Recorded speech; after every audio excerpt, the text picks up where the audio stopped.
Hey yo, what up? What up? It's Lamech with Selah Sports TV. What up, fans of the fucking sport? Yeah.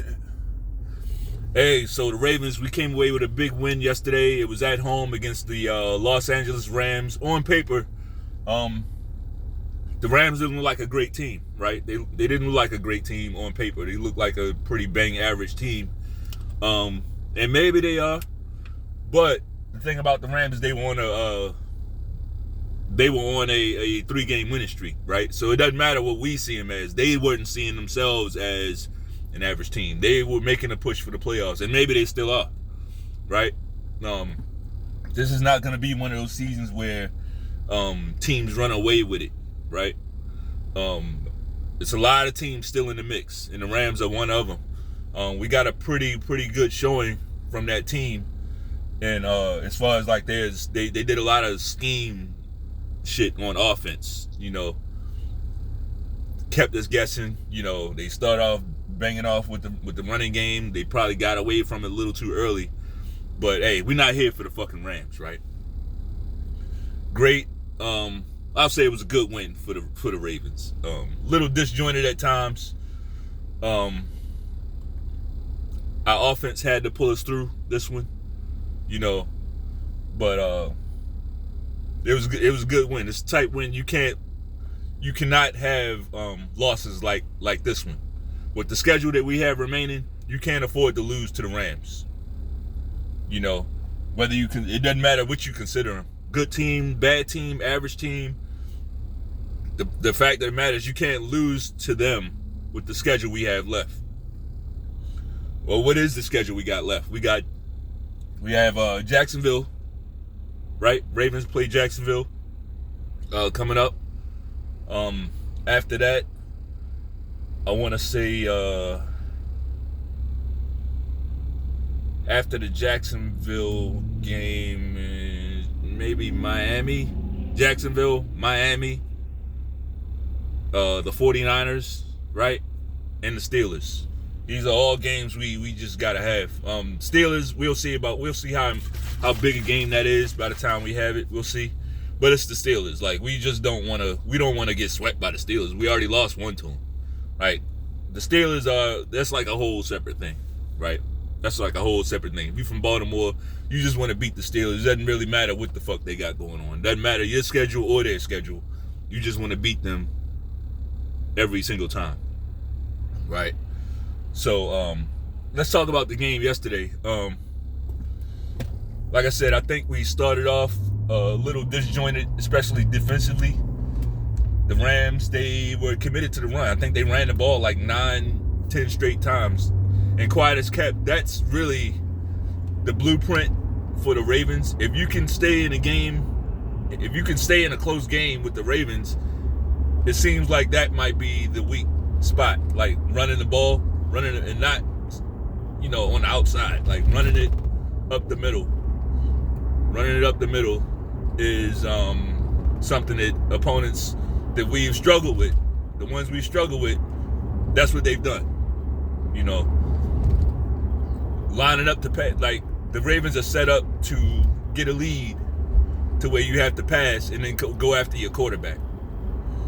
Right? That's what we're set up to do. And frankly, I'm not mad at it. Like, it's not a running league anymore. So if somebody wants to commit to the run, right, and stay committed to the run throughout the whole game, we'll see how that works out, right? For the most part, we're going to see how that pretty much works out.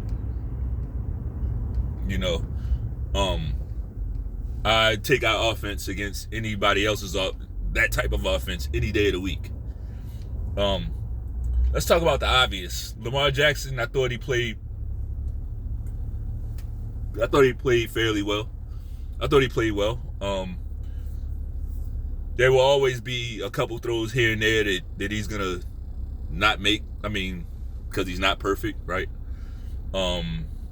Just like any other quarterback, he's gonna miss a few throws. Thought he missed some throws downfield. His downfield passing. If I had to nitpick on something with Lamar Jackson, his deep ball hasn't been consistent this year, right? Hasn't been consistent this season. Threw another deep pick yesterday. Wasn't it wasn't like one of those back-breaking picks. It's all about the timing of it, right? But it's the fact of we're not connecting on these things. Now, I say that, but he also connected on one, right? He connected on a deep ball touchdown to Odell Beckham. Now, that was a good pass and everything. Actually, it was a great catch. It was more of a great catch than anything.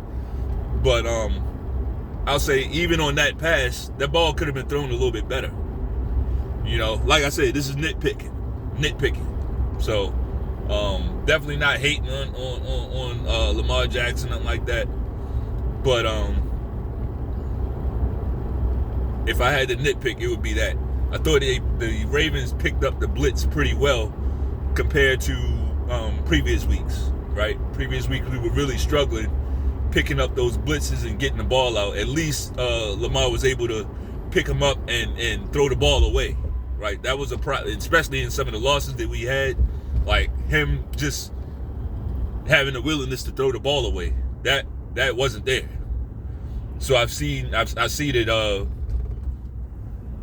he kind of corrected that. He corrected that. Sometimes the best play you can make is to get that ball out of bounds. So I ain't mad at it. I ain't mad at it. Thing about our schedule, we got a mean schedule coming up. It would have been a lot tougher, but we see a couple of the teams that we have left are missing their quarterbacks. Lawrence, the QB1 for Jacksonville, he's out with a ankle. Not sure if he's going to be back. Not sure if he's going to be back in time for Sunday's game. So we'll see about that. Pittsburgh Steelers starting quarterback is also out. That's for the last game of the season, but we're not sure about if he's going to play. And frankly, like he is about as good as a backup quarterback. Like the Steelers, they don't have any quarterbacks to worry about as far as I'm concerned. Like not one of those guys are fear-inducing. Like we can beat them. Whoever they suit up, we should be able to handle them. But we got those two other games in the middle, Miami and the 49ers, right? So we'll see. We'll see what happens. We'll see what happens. I'm looking forward to it. I like the way the defense is playing. Justin Madubuike, we got to get that guy signed. I mean, I hate to see Patrick Queen go. Not sure if they're going to be able to sign both those guys, Madubuike and Queen. I'm not sure if they're going to be able to sign them. But we do have Roquan Smith in the middle. It'd be a super luxury to be able to keep Patrick Queen and Justin Madubuike. That's, of course, right? Of course. But if you had to choose, that's looking like what it's going to come down to, because Madubuike is going to get his money.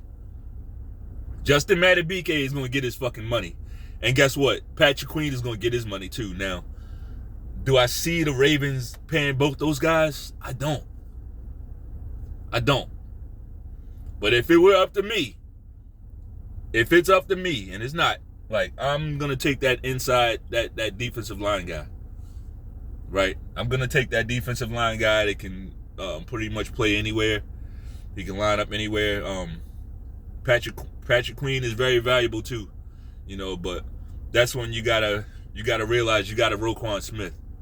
And you can't break the bank with two inside linebackers like that. And a defensive lineman. I don't think so. But if there's a way they can do it, maybe if one of them guys can take a hometown discount, like they just really want to be in Baltimore, there you go.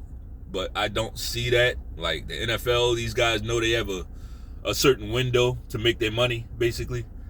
And they got families. They want to get to the bag just like the rest of us. So let's just make this a Super Bowl or bust year. Like you win the Super Bowl, a lot of the other stuff really doesn't matter, right? Losing to Patrick Queen it's more doable when you win the Super Bowl, right? Like we'll accept that when we went coming off a Super Bowl win. And it's like, all right, we won a Super Bowl. We had to let that guy. We get it, but we don't want to leave any plays on the table. So, overall, I think it was a good game by the Ravens. I didn't really discuss what happened in the game, of course. But basically, we got to overtime. We got the ball first, had a 3-and-out. Didn't look good. It didn't look good, right? But the defense stepped up big time. They got the Rams off the field and forced them to punt. We received the punt and ran it in for a touchdown, right? Game over in overtime. So, kind of like one of those grand opening, grand closing things, but I'll take it. When you get down in this part of the season, you just got to take the wins however you can get it. It's a grueling, very tough, grueling season. So whenever you can get through these games late in the season without any major league injuries, it's a good thing. Now, we did have an injury. Kyle Hamilton went down with a knee injury. He did come back out, but then they pulled him out for good in the second half. So hopefully Kyle Hamilton is okay. Hopefully he'll be back on the saddle next week and in the game, because Kyle Hamilton, in my opinion, is the best safety in the league. Like, his versatility, athleticism, and frankly, aggressiveness. He's very aggressive. We've never had a player like that. With all the tremendous safeties, we've had Rod Woodson here, we've had Ed Reed. We've had some outstanding safety play. Kyle Hamilton, he's different than all those guys, right? He's even more. He's more like a Palomalu, but with more athleticism, if that makes sense. Yeah, that's what we're looking at. Like, he's like, plays more like a Palomalu type, like all over the field, blitzing, and he can do it all. He can do it all out there. So we're gonna need a guy like Kyle Hamilton. It was good that we also didn't hear Ronnie Stanley's name called very much, that's good. That's good, right? We don't want to hear Ronnie Stanley's name called. If we go the rest of the season with Ronnie Stanley in the game and his name not being mentioned, that's a good thing. We'll take it. We will take it, definitely. But anyway, that's all I got. If you like this video, go ahead and throw a nice tight spiral to the like button. Peace.